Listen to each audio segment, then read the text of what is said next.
Hello, everyone. This is Sarah Clark, Community Liaison for the FauxLaw Group. And today we have with us a special guest. His name is Howard Arata, and he is the owner and founder of Plumbing Mechanical, HTA Plumbing and Mechanical. How are you, Howard? Great. Thank you for having me. Well, we love to have you. And as I say, you're the owner of your own company. We kind of want to see what happened, how everything started. And I heard that you're from California, correct? Yes. From San Francisco. Originally, yes. What brought you here to Las Vegas?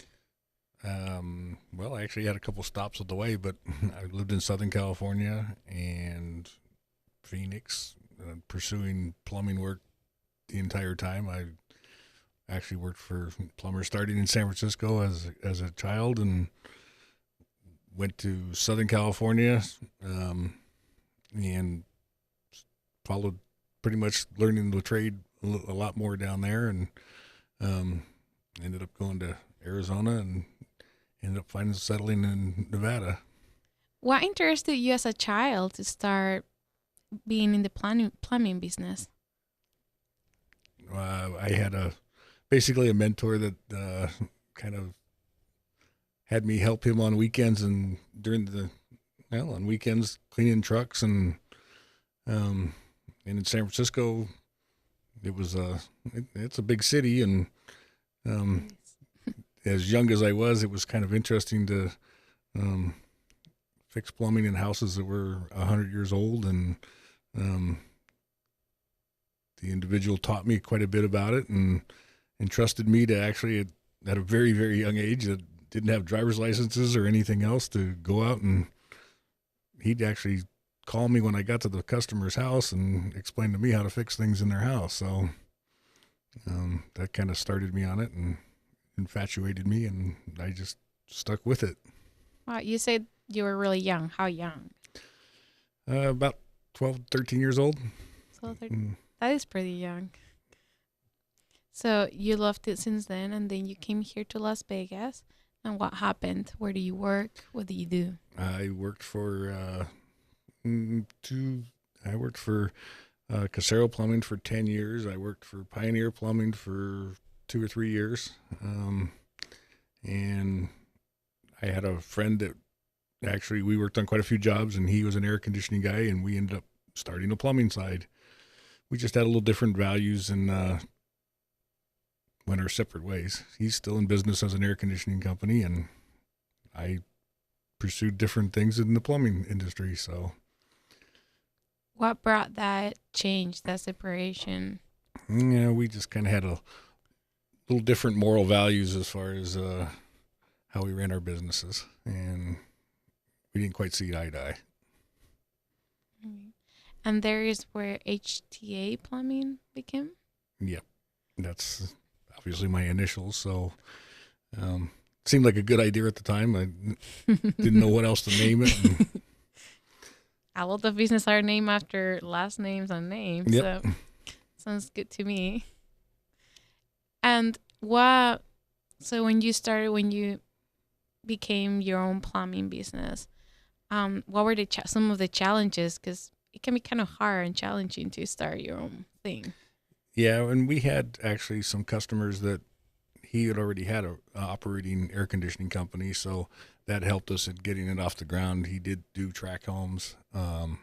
We pursued that avenue for the plumbing also, so that gave us a pretty good entry into the business. But we ended up, for just a startup company, we ended up having a pretty good clientele base, just based on his already contacts with a home builder that he did the air conditioning in. So we had a pretty good start going that way. Houses wasn't the exact thing I wanted to pursue forever, but it was a great foot in the door. Mm-hmm. What was the thing that you wanted to pursue forever? More commercial and bigger jobs. I like the bigger challenges, and the track houses just don't have enough challenge for me. Well, and do you get those challenges now? What are you doing? Oh, sure. We're doing very large homes in the ridges areas in McDonald Highlands. We do 20, 30,000 square foot homes, hotels, restaurants, a lot of the commercial. We actually have an office in Reno, and same thing we're doing. We started doing homes up there, but that's grown into a lot more commercial now, and we've got multifamily apartments, senior living. Same thing, we're trying to weed out the houses, but we're still doing them. We don't do quite a big house up there as we do down here, but the market in the last 4 or 5 years here has been for the 15 to 30,000 square foot homes. So you started with your office here and you expanded to Reno. Do you have offices anywhere else?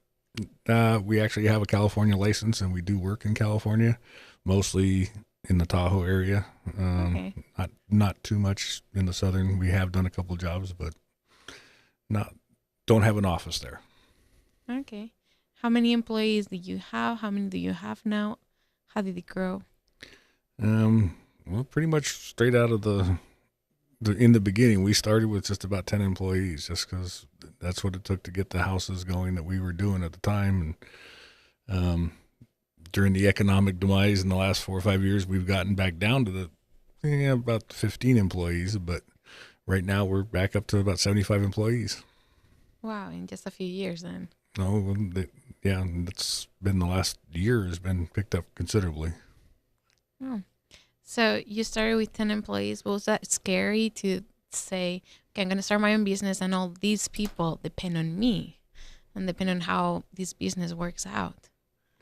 Yeah, that is definitely a challenge and a little bit of fear, just taking, and you're not just taking your own meals off of your plate, but you're taking it off of all your employees if you can't make payroll and things like that. So yeah, there was some challenge was when we first started, but we managed to actually flourish and do pretty good in the beginning. We had a good about a 13-year run. It was great for everybody, and I mean, we've still got a lot of the same employees we started with, and actually the first 10 to 15 employees are actually, I've got a couple of them back now that I had when I first started. So, so they've been with you for the long run. Mm-hmm. And what kind of employees do you like, and what are some of the characteristics that they should have to be your employees?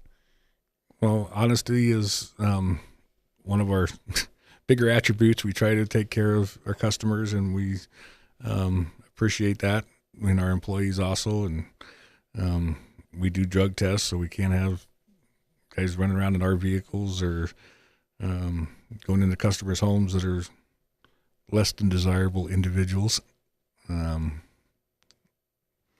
The biggest problem I see is we just don't have any younger people getting into the trades.